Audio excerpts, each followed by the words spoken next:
Hello दोस्तों, मेरा नाम है भूपेंद्र। आप देख रहे हैं लक्ष्य इंस्टीट्यूट। लास्ट क्लास में हमने बात करी थी व्हाट इज एन एटम, एक एटम क्या होता है, एंड उसके हमने how to represent a atom, हम एक एटम को कौन से सिंबल से रिप्रेजेंट कर सकते हैं उसके बारे में पढ़ा। एंड हमने एटॉमिक मास के बारे में पढ़ा और रिलेटिव एटॉमिक मास के बारे में भी पढ़ा। आज की इस क्लास में हम कवर करेंगे what is a molecule. Molecule क्या होता है?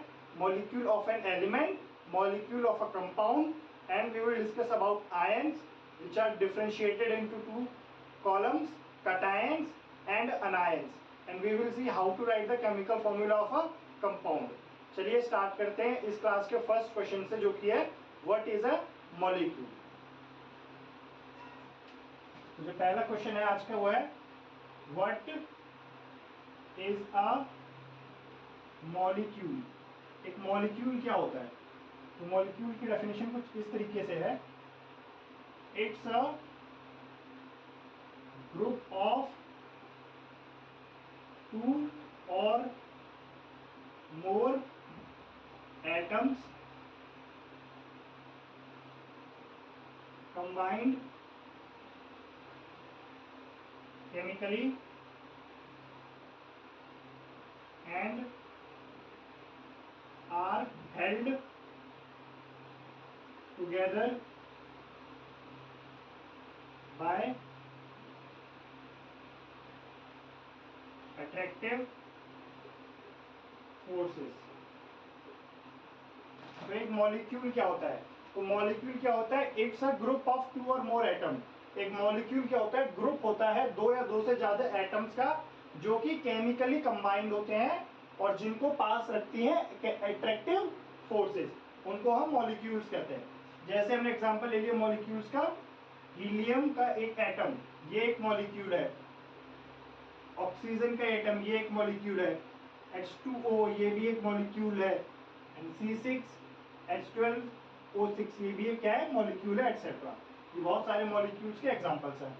तो हमने पढ़ा कि मॉलिक्यूल्स क्या होते हैं। तो molecules are the group of two और more atoms combined chemically and are held together by attractive forces. तो मॉलिक्यूल्स क्या है? वो ग्रुप ऑफ एटम है जो कि केमिकली कंबाइंड है और जिनको साथ रखे हुए हैं अट्रैक्टिव फोर्सेस। तो ये मॉलिक्यूल होते हैं। मॉलिक्यूल के हमने कुछ एग्जांपल लिखे। अब मॉलिक्यूल की कुछ प्रॉपर्टीज होती है, उन प्रॉपर्टीज के बारे में बात करते हैं। तो मॉलिक्यूल की जो पहली प्रॉपर्टी है, it shows the property of that compound.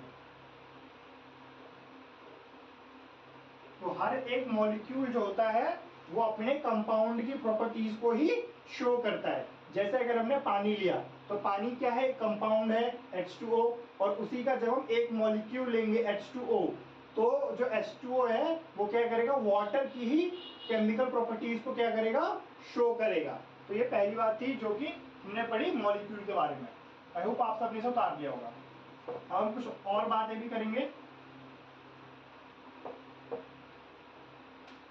दूसरा, molecules are capable of independent existence।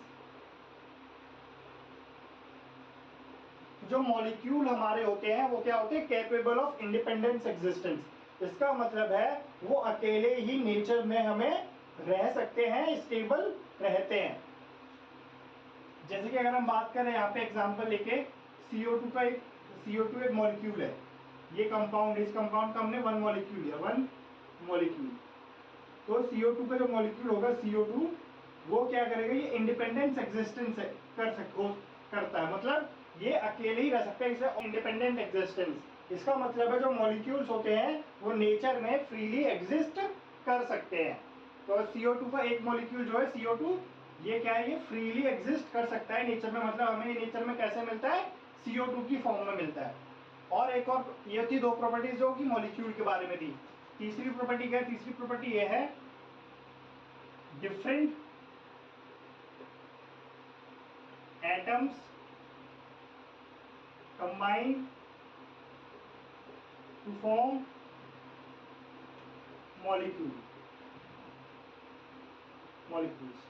तो डिफरेंट एटम्स, जब डिफरेंट एटम्स कंबाइन करते हैं तो वो मॉलिक्यूल्स का फॉर्मेशन करते हैं।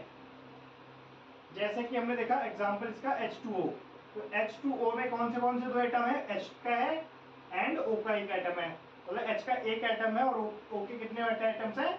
2 एटम्स हैं। तो इस तरीके से डिफरेंट एटम्स क्या करते हैं? कंबाइन करते हैं और मॉलिक्यूल का फॉर्मेशन करते हैं। तो ये बात होगी मॉलिक्यूल्स के बारे में कि what are molecules and what are its properties. तो मॉलिक्यूल्स क्या होते हैं? तो molecule is a group of 2 और more atoms combined chemically and are held together by attractive forces। दूसरी पहली प्रॉपर्टी जो उसकी है मॉलिक्यूल की, वो ये थी जो मॉलिक्यूल्स होते हैं वो अपने कंपाउंड की प्रॉपर्टीज को ही शो करते हैं। और दूसरी प्रॉपर्टी थी कि जो मॉलिक्यूल होते हैं वो नेचर में इंडिपेंडेंट एग्जिस्टेंस के केपेबल होते हैं, मतलब नेचर में वो फ्रीली एग्जिस्ट कर सकते हैं। एंड मॉलिक्यूल क्या होता है? मॉलिक्यूल डिफरेंट एटम्स जब कंबाइन करते हैं तो वो मॉलिक्यूल का फॉर्मेशन करते हैं। इसके बारे में हमने पढ़ा। अब हम बात करेंगे मॉलिक्यूल ऑफ एन एलिमेंट। इसके बारे में बात करेंगे मॉलिक्यूल ऑफ एन एलिमेंट। एक एलिमेंट के मॉलिक्यूल के बारे में जानेंगे। तो इसमें क्या होता है? व्हेन 2 और more atoms of same element combine to form molecule। तो when 2 or more atoms of same element, जब एक या एक से ज्यादा एटम सेम एलिमेंट के कंबाइन करते हैं तो वो मॉलिक्यूल का फॉर्मेशन करते हैं। Molecule of an element formation करते हैं। जैसे ऑक्सीजन है, तो जब ऑक्सीजन के साथ जुड़ता है तो वो O2 का मॉलिक्यूल बनाता है, O2 मॉलिक्यूल। इसी तरीके से जब एक क्लोरीन दूसरे क्लोरीन के साथ रिएक्ट करता है तो Cl2 बनाता है, Cl2 मॉलिक्यूल। लेकिन कुछ ऐसे भी नॉन मेटल हैं जो सिंगल एटम है उनमें, मतलब जैसे हीलियम है, तो हीलियम क्या है? सिंगल एग्जिस्ट कर सकती है। ये क्या? एक मॉलिक्यूल है, one molecule containing one atom, जिसमें एक एटम है। तो हीलियम क्या है? वो अकेले ही रह सकता है, उसे किसी और एटम की आवश्यकता नहीं है नेचर में फ्रीली एग्जिस्ट होने के लिए। तो ये हीलियम एक ऐसा नॉन मेटल है जिसके मॉलिक्यूल में क्या है? एक एटम है। और बाकी के जितने भी नॉन मेटल्स है उनमें एक से ज्यादा एटम्स होते हैं। तो ये तो बात होगी मॉलिक्यूल ऑफ एन एलिमेंट के बारे में। इसके बारे में थोड़ी और बात करते हैं। मॉलिक्यूल ऑफ एलिमेंट में एक और बात जो हमें ध्यान रखनी है वो ये है,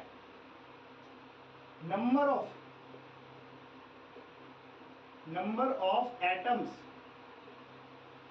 present in a molecule is called its atomicity। तो number of atoms present in a molecule, एक मॉलिक्यूल के अंदर कितने एटम प्रेजेंट हैं वो उसकी एटॉमिसिटी होती है। जैसे एग्जांपल ले लिया हमने H2O। तो H2O एक मॉलिक्यूल है वाटर का जिसमें 2 हाइड्रोजन के एटम है प्लस एक ऑक्सीजन का एटम है।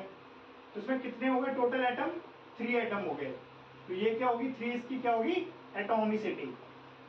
तो एटॉमिसिटी क्या होती है? Atomicity is the number of atoms present in a molecule, कि एक मॉलिक्यूल के अंदर कितने एटम्स प्रेजेंट है वो उसकी एटॉमिसिटी को बताते हैं। तो ये बात होगी मॉलिक्यूल ऑफ एन एलिमेंट के बारे में हमने बात कर ली। अब हम बात करेंगे molecule of a compound.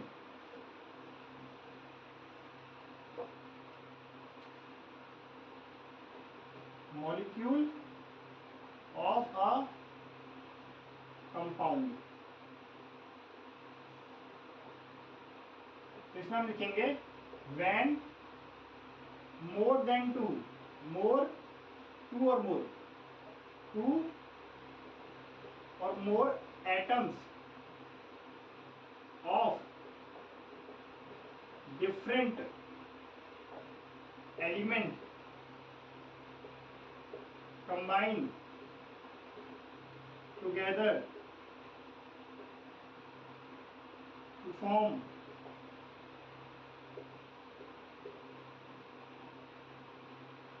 a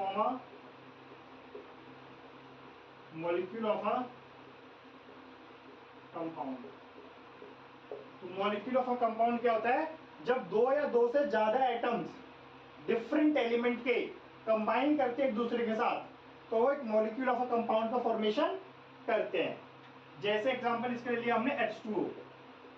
H2O में क्या है? इसमें दो एटम है, हाइड्रोजन एंड ऑक्सीजन. हाइड्रोजन एक अलग एलिमेंट है, ऑक्सीजन एक अलग एलिमेंट है. तो ये इसका एक डिफरेंट एलिमेंट हुआ, डिफरेंट एटम, ये भी डिफरेंट एटम. तो जब ये दो डिफरेंट एटम आपस में कंबाइन करते हैं तो ये एक मॉलिक्यूल का फॉर्मेशन करते हैं. और ये मॉलिक्यूल क्या है? कंपाउंड है, कंपाउंड. तो मॉलिक्यूल ऑफ अ कंपाउंड का फॉर्मेशन ये करते हैं. तो ये बात थी मॉलिक्यूल ऑफ अ कंपाउंड के बारे में हमने बात कर ली. अब हम बात करेंगे आयंस के बारे में. इसके बारे में, आयंस के बारे में. What are ions?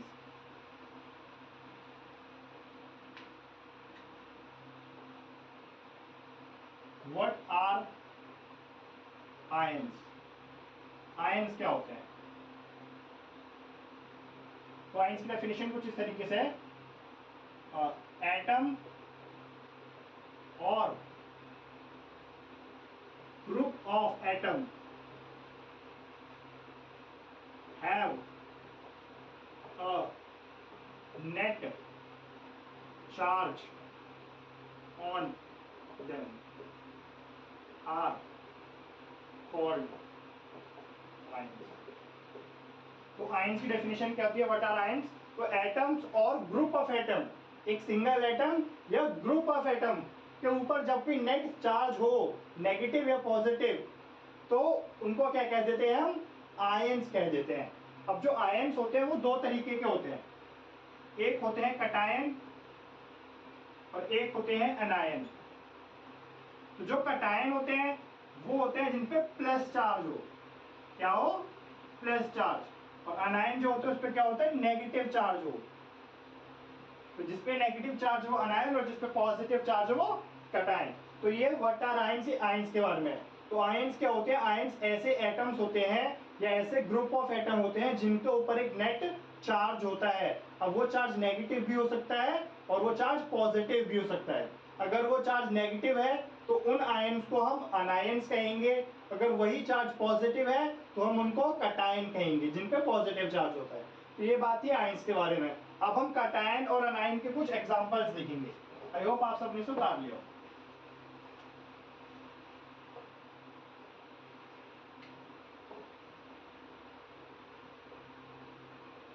Cation, अनायन.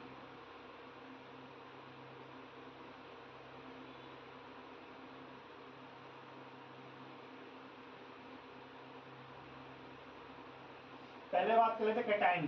Cation में आता है हमारा Na+, सोडियम +1,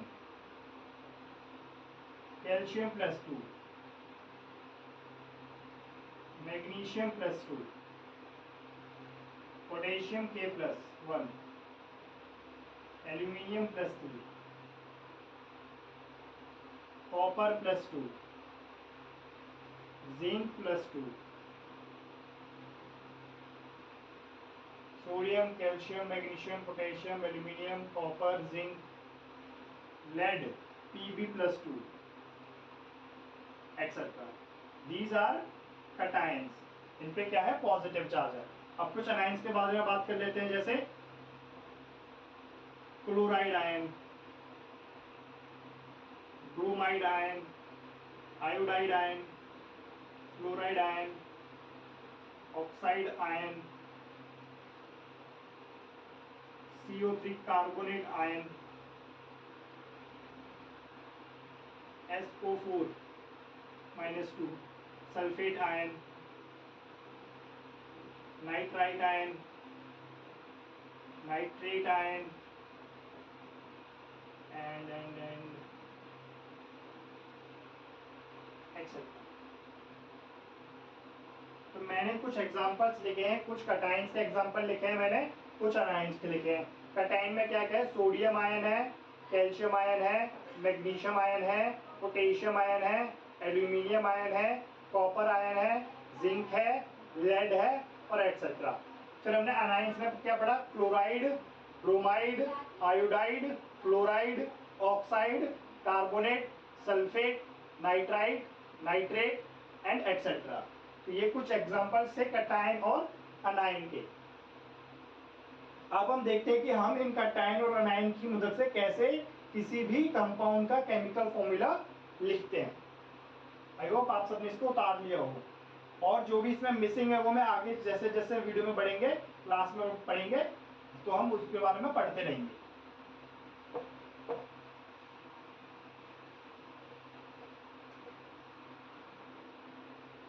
सपोज मेरे को नाम दे दिया सोडियम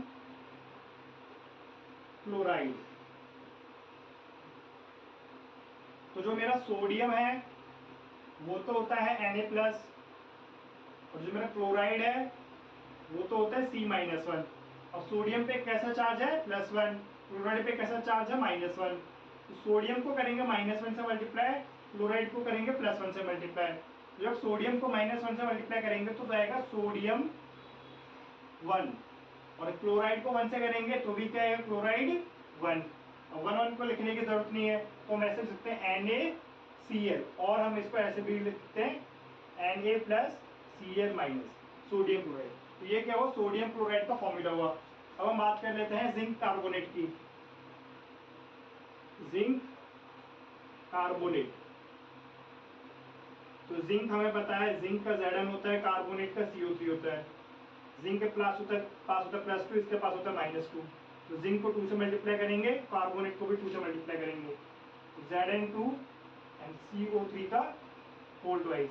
अब ये 2 और 2 सेम है, कट जाएंगे, ये हो जाएगा ZnCO3, जिंक कार्बोनेट। इसके बारे में कुछ और केमिकल फॉर्मूला हम देखते हैं।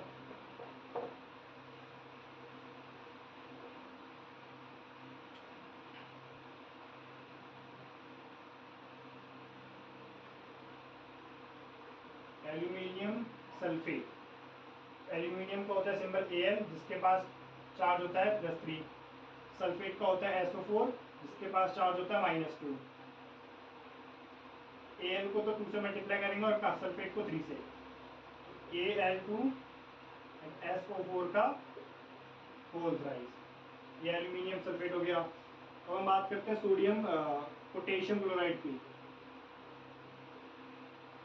पोटेशियम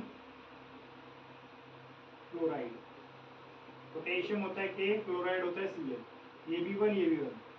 इसको 1 से मल्टीप्लाई, इसको भी 1 से मल्टीप्लाई, इसको एक ACl 1 और इसको हम KCl भी लिख सकते हैं, या फिर K+Cl- भी लिख सकते हैं। इसी तरीके से हम और भी बहुत सारे केमिकल फॉर्मूले, इन कंपाउंड्स के केमिकल फॉर्मूला लिख सकते हैं। यहाँ पे गौर करने वाली जो बात है वो यहाँ पे ये है कि जो केमिकल नेम हम जो जिन कंपाउंड के बारे में हम पढ़ रहे हैं वो अभी आयनिक कंपाउंड्स हैं। कंपाउंड भी दो तरीके के होते हैं, आयनिक होते हैं, कोवलेंट होते हैं, और भी होते हैं। तो ये जो आप कंपाउंड्स पढ़ रहे हैं ये है आयनिक कंपाउंड। आयनिक कंपाउंड में क्या होता है, एक पार्ट होता है कटायन और एक पार्ट होता है अनायन। जो कटायन है उसे पहले लिखा जाता है और जो अनायन है उसको बाद में लिखा जाता है।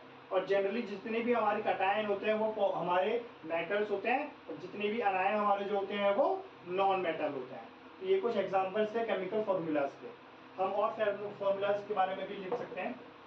चलिए आप अपनी एनसीईआरटी नोटबुक ओपन कर लीजिए, इसमें से हम कुछ और केमिकल फॉर्मूले के बारे में पढ़ेंगे। Formula of magnesium chloride. Magnesium chloride,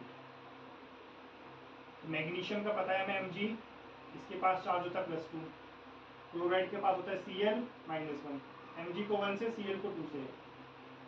Mg को 1 से करेंगे, साइन नहीं देखना हमें, पॉजिटिव नेगेटिव हमें सिर्फ नंबर देखना है, और Cl का 2। ये क्या बन गया, मैग्नीशियम क्लोराइड का फॉर्मूला बन गया। और हम अगर देखें हम एल्यूमिनियम ऑक्साइड का फॉर्मूला देख लेते हैं। एल्यूमिनियम ऑक्साइड, एल्यूमिनियम के लिए Al+3, ऑक्साइड के लिए O-2, Al2O3। तो ये एल्यूमिनियम ऑक्साइड का फॉर्मूला हो गया। इसी तरीके से हम बहुत सारे कंपाउंड्स के केमिकल फॉर्मूलाज निकाल सकते हैं। Formula of simple compounds, the simple compounds which are made up of two different elements are called binary compounds. इनको हम बाइनरी कंपाउंड्स भी कहते हैं। Valencies of some ions are given in table this, you can use these to write the formula for compound. इनकी valencies दे रखी। Valencies का मतलब क्या है, इनके पास जितना भी जो नेट चार्ज है वही इनकी वैलेंसी कहलाता है। जैसे कि सोडियम पे नेट चार्ज है +1, तो +1 उसकी क्या है, वैलेंसी है। तो ये वैलेंसी के बारे में भी हमने पढ़ लिया, वैलेंसी क्या होती है। तो valency is the charge present on an atom or a group of atom is called valency. अब हम बात कर लेते हैं कुछ और चीज़ों के बारे में, जैसे कि मॉलिक्यूलर मास क्या होता है। मॉलिक्यूलर मास के बारे में पढ़ लेते हैं। अब आप जितने भी एक्सरसाइज में जो क्वेश्चंस हैं केमिकल फॉर्मूलाज के, वो आप कर सकते हो। उनका टाइम्स और नाइन्स को याद करने के बाद आप पहले उनका टाइम और नाइन को याद करोगे, देन उसके बाद केमिकल फॉर्मूला लिखने की प्रैक्टिस करोगे। अब बात कर लेते हैं मॉलिक्यूलर मास की। मॉलिक्यूलर मास, जैसे हमने एटॉमिक मास पढ़ा था, एटॉमिक मास क्या था, एक एटम का मास था। इसी तरीके से जो मॉलिक्यूल होते हैं, तो मॉलिक्यूल का क्या निकल के आता है, मॉलिक्यूलर मास निकल के आता है। तो इसको हम ऐसे लिखते हैं, mass of the molecule, mass of all atoms present in a molecule. एक मॉलिक्यूल में जितने भी एटम्स प्रेजेंट होते हैं, उन एटम्स का मास का सम कहलाता है मास ऑफ, हम लिखेंगे यहाँ पे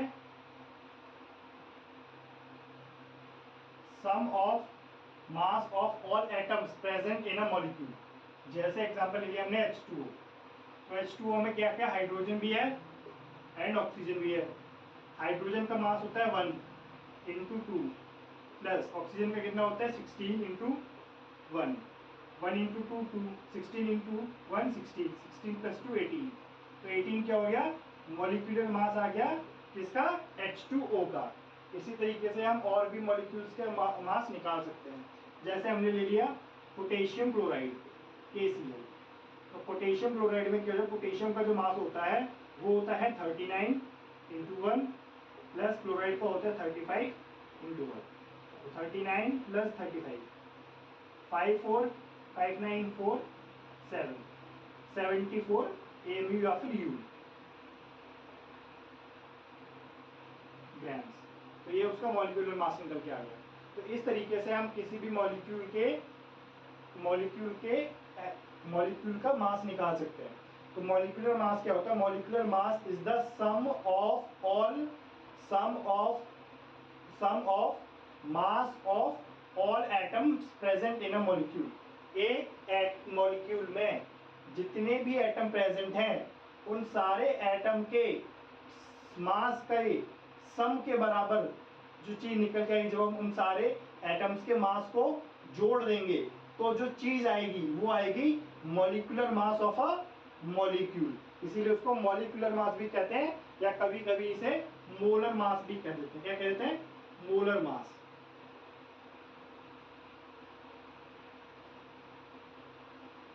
मोलर मास भी कह देते हैं उसे।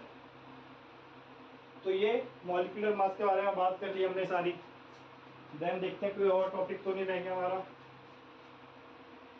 नहीं, अब हमारे पास कोई भी एक टॉपिक रह गया छोटा सा, जिसका नाम है formula unit mass.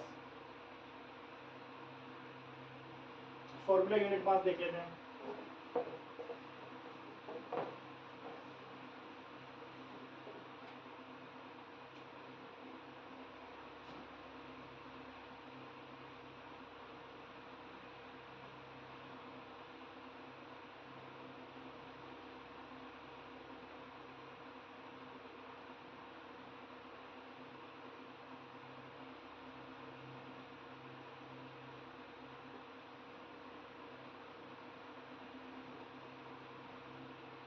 Mass of ionic compound, इसका मतलब है mass of ionic compounds. Ionic compounds वो होते हैं जिसमें क्या हो, कटायन हो और अनायन हो।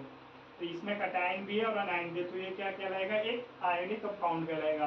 तो आयनिक कंपाउंड का जब हम मॉलिक्यूलर मास निकालते हैं, सोडियम का होता है 23/1 प्लस क्लोरीन का होता है 35/1, तो 23 प्लस 35 58। तो 58 क्या आ गया इसका फॉर्मूला, यूनिट मास आ गया, FeM। तो इसी वो तो फॉर्मूला यूनिट मास क्या होता है, molecular mass of ionic compound. Ionic compound का जब हम मॉलिक्यूलर मास निकालते हैं तो उसी को नया नाम से जानते हैं, फॉर्मूला यूनिट मास। ये हो गया हमारा चैप्टर फिनिश। अब आप इसके एक्सरसाइज के क्वेश्चन कर सकते हैं and then we will move forward towards math. अब मैथ का क्वेश्चन चैप्टर नंबर 4 स्टार्ट करेंगे। आई होप जो भी मैं पढ़ा रहा हूँ वो आपके समझ में आ रहा होगा। अगर आपको कहीं पे भी प्रॉब्लम आती है वीडियो में तो आप मुझे वो टॉपिक का स्क्रीनशॉट कमेंट सेक्शन में भेज सकते हो, जिससे कि मैं उसको इम्प्रूव कर सकूँ और आपको अच्छी तरीके से उस चीज़ को समझा सकूँ। तब तक के लिए देखते रहें लक्ष्य इंस्टीट्यूट एंड पढ़ते रहें। जितना ज़्यादा पढ़ोगे उतना ज़्यादा आपको अंदर से अच्छी फीलिंग आएगी, गट फीलिंग आपकी अच्छी हो जाएगी।